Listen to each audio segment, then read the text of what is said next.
দেখুন, আমি ৬ তলায় বেলকনিতে প্রায় ১ বছর হবে এই আনারসের চারাটা আমি রোপণ করেছিলাম। তারপরে ১ বছর পরে এবার রমজানের আগে দিয়ে ফুল ছাড়লো। আমি তো মনে করছি এটা আনারস ধরবে না, খুবই টেনশনে ছিলাম। এখন দেখি ফুল ছাড়ছে। ফুলের দিকে ২টা আনারস দেখুন। এখন এই আনারস ২টা রোজার আগের থেকেই আপনার ছোট ছিল, এখন দেখুন কত বড় হয়েছে। আমি চিন্তাও করতে পারি না এইটা আনারস ধরবে। খুব টেনশনে ছিলাম, লাগায় কি আমি ব্যর্থ হব নাকি। তা সফল হলাম।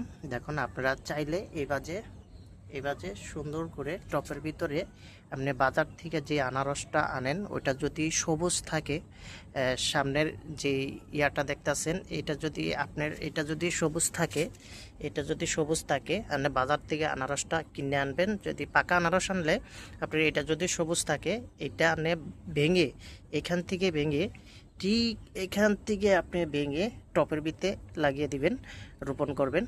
তারপরে আপনি যে কোনো টপের ভিতরে একটা লাগাইবেন, একটার থেকে আপনার দুইটা ছাড়বে, পুরকি ছাড়বে। ওই পুরকির থেকে আপনার গাছ হবে, ওইখান থেকে আপনার ফুল দিবে, ফুল থেকে ফল হবে।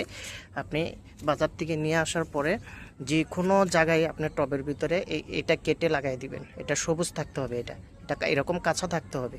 তাহলে আপনার ওইখান থেকে আপনার চারে বগলে দেখবেন ৩-৪টা করে পুরকি ছাড়বে। ওইখান থেকে আপনার বড় হবে গাছ। বড় হওয়ার পরে আপনার যে সঙ্গে প্রাপ্তবয়স্ক হয়ে যাবে ওই সঙ্গে আপনার এরকম লাল হবে একবার মাথাটা দিয়া, এই সাইডে দিয়া এক লাল হবে। ওই সময় বুঝতে পারবেন আপনি এটা ফল ধরবে, ফুল আসবে, ফল ধরবে।